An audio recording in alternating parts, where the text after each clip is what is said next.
نبی اکرم صلی اللہ علیہ وسلم کی زندگی میں سینہ مبارک صحیح قول کے مطابق 4 مرتبہ چاک کیا گیا ہے. بعض لوگ کہتے ہیں 5 مرتبہ، لیکن 5ویں مرتبہ جو 20 سال کی عمر کی جو بات ہے وہ معتبر روایات سے ثابت نہیں ہے.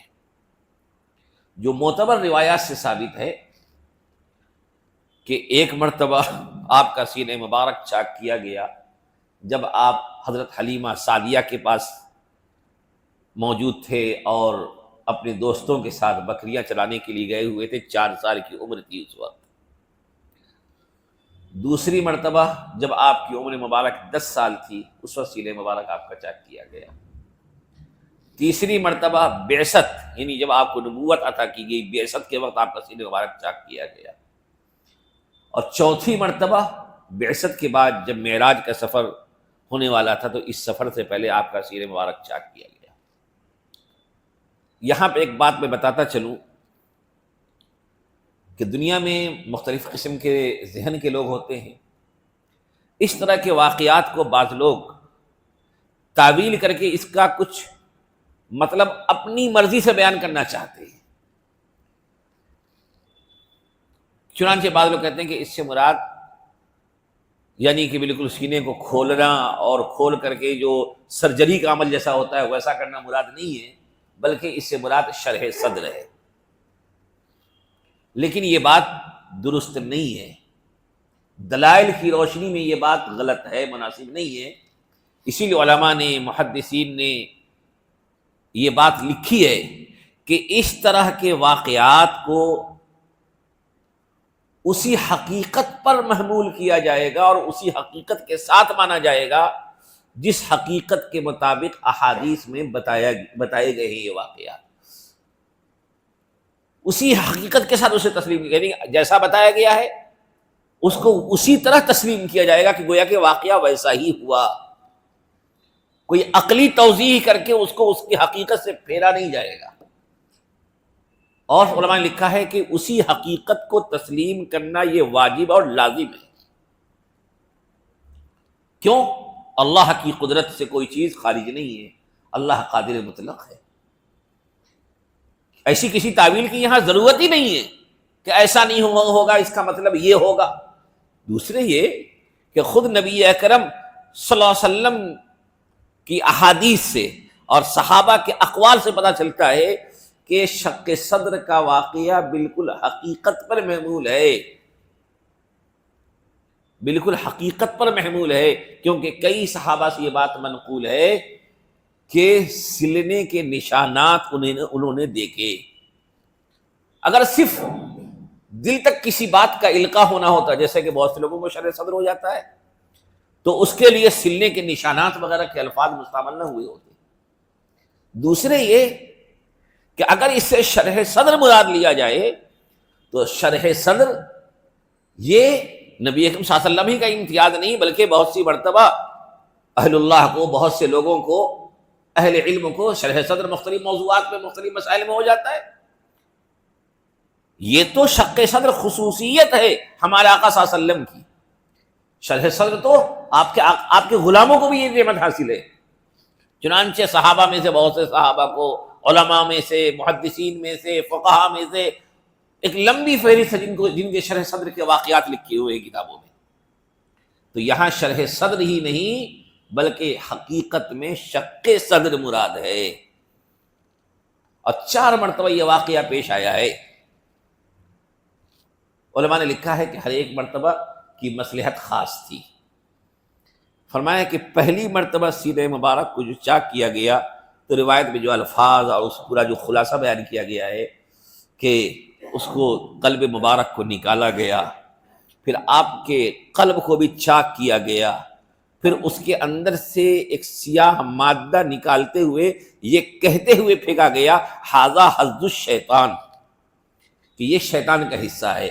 گویا کہ قلب کے اندر ایک خاص مادہ ہوتا ہے کہ جس مادے کے ذریعے شیطان کو وہاں تک رسائی کا موقع ملتا ہے. اللہ نے اپنے نبی صلی اللہ علیہ وسلم کے بچپن میں ہی آپ کے قلب سے اس مادے کو نکلوا کر کے شیطان کے تسلط سے آپ کو محفوظ کر دیا. پھر اس کو ٹھنڈے پانی سے دھویا گیا. اس بعد دیکھو نکالنے کے بعد تاکہ اس کا کوئی ذرہ معمولی بھی باقی نہ رہے. اور ٹھنڈے پانی سے کیوں دھویا گیا؟ علماء نے لکھا کہ وہ مادہ شیطانی ہے، اور شیطان انسان کو گناہ کی طرف لے کے جاتا ہے. شیطانی اعمال کی تاثیر میں گرمی ہے، گناہوں کی تاثیر میں گرمی ہے. تو دھویا گیا اور ٹھنڈے پانی سے دھویا گیا تاکہ اس کا معمولی ذرہ بھی باقی نہ رہے، اور ٹھنڈا پانی کے اس کی حرارت جو دل میں منتقل ہو چکی ہوگی اس سے بھی قلب مبارک پاک و صاف ہو جائے. اب یہ وہ قلب ہے جو مکمل پاک و صاف، اور ایسا پاک و صاف کہ یہاں تک شیطان کی رسائی ممکن نہیں ہے. پھر مہر نبوت بھی لگائی گئی، دو شانوں کے درمیان مہر نبوت. اس سلسلے میں علماء کا اختلاف ہے کہ یہ مہر نبوت کب لگائی گئی. بعض علماء کہتے ہیں کہ ولادت سے ہی مہر نبوت تھی، اور اسی سے آپ کو اہل کتاب پہچانا کرتے تھے. ابھرا ہوا گوشت، اس پر کچھ ہلکے سے بال تھے، صحابہ اسے دیکھا کرتے تھے. کتنے خوش نصیب تھے وہ جو اس کو بعض صحابہ نے بعض مرتبہ بوسہ بھی دیا ہے. تو اب روایتیں دو طرح کی ہیں. بعض اہل علم کہتے ہیں روایتوں کی روشنی میں کہ مہر نبوت آپ کی پیدائش کے ساتھ وہ مہر موجود تھا، لیکن بعض کہتے ہیں کہ پہلی مرتبہ جب شق صدر ہوا ہے اس کے بعد مہر نبوت لگائی گئی ہے.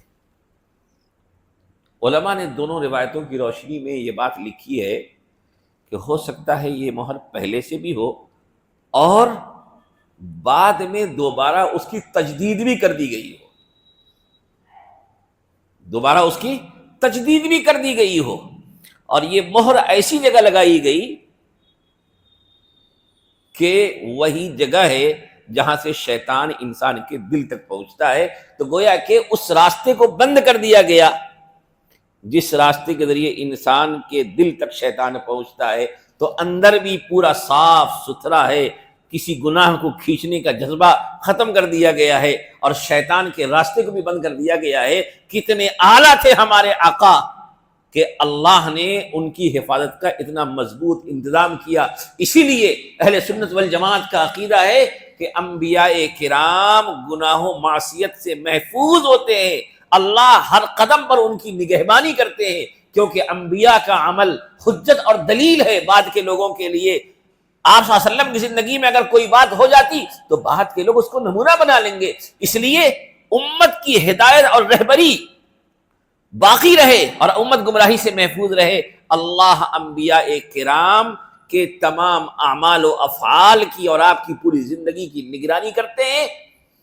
اور کسی موقع پہ اگر کوئی بات کسی وجہ سے کسی لغزش کے درجے کی ہو جاتی ہے تو فوراً اللہ اس پہ متنبہ کر دیتے ہیں، اس کی اصلاح کر دیتے ہیں. یہ شان ہے انبیاء کرام. انبیاء کرام کا یہ شان ان کے خصائص میں سے ہے. تو بچپن میں قلب مبارک کو اس طریقے سے پاک و صاف کیا گیا. پھر 10 سال کی عمر میں قلب مبارک کو صاف کیا گیا تاکہ اس عمر کے جو قلبی رجحانات ہوتے ہیں اور اس عمر میں انسان کے دل کا میلان جن چیزوں کی طرف ہوتا ہے، اور اس عمر کے بعد جو انسان کے اندر تبدیلیاں آتی ہیں، آپ صلی اللہ علیہ وسلم کے قلب مبارک کو صاف کر کے ان تمام چیزوں سے بھی آپ کو پاک کر دیا تاکہ آپ کی جوانی بھی بالکل صاف ستھری بے داغ رہے. یہی وجہ ہے کہ اس زمانے میں بھی بعد کے ادوار میں بھی اسلام مخالفین نے آپ کی سیرت کو داغدار کرنے کے لیے ایسی چیزوں کو تلاشنے کی کوشش کی، لیکن جو سچے دل سے تلاش میں گئے وہ آپ کے غلام بن کے لوٹے. کیوں؟ اتنی پاکیزہ سیرت ہے کہ وہاں عیب نام کی کوئی چیز ہے ہی نہیں، برائی نام کی کوئی چیز ہے ہی نہیں.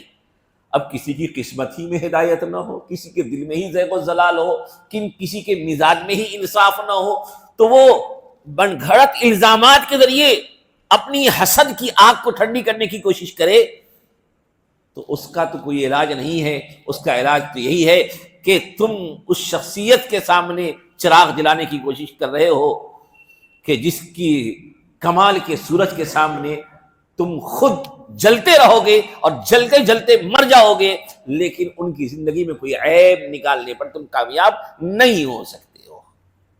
یہ ہے ہمارے آقا صلی اللہ علیہ وسلم کی سیرت. کیوں؟ اس لیے کہ اللہ نے پاک و صاف کر دیا پہلے ہی.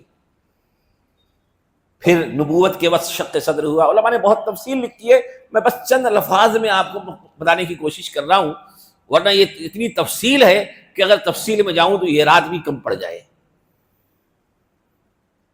کہ تاکہ بال نبوت کا کی ذمہ داری جو آپ پر ڈالی گئی ہے، ایک اہم ترین ذمہ داری کہ آپ پر اب قرآن کا نزول ہونا ہے، آپ پر وحی کا نزول ہونا ہے، یہ بہت بڑی ذمہ داری ہے.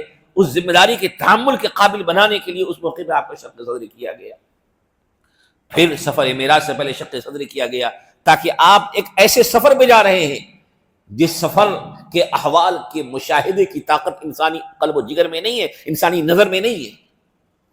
تو ان حالات کو دیکھنے کی قوت آپ کے اندر آ جائے، ان کو مشاہدہ کرنے اور ان سے سبق لینے اور ان کو اچھی طرح محفوظ کرنے اور ان تمام سے مکمل مستفید ہونے کے قابل بنانے کے لیے، تاکہ یہ سفر آپ کے لیے بہت اہم سفر ہو جائے، اللہ تعالیٰ نے اس موقع پر بھی شق صدر کروایا.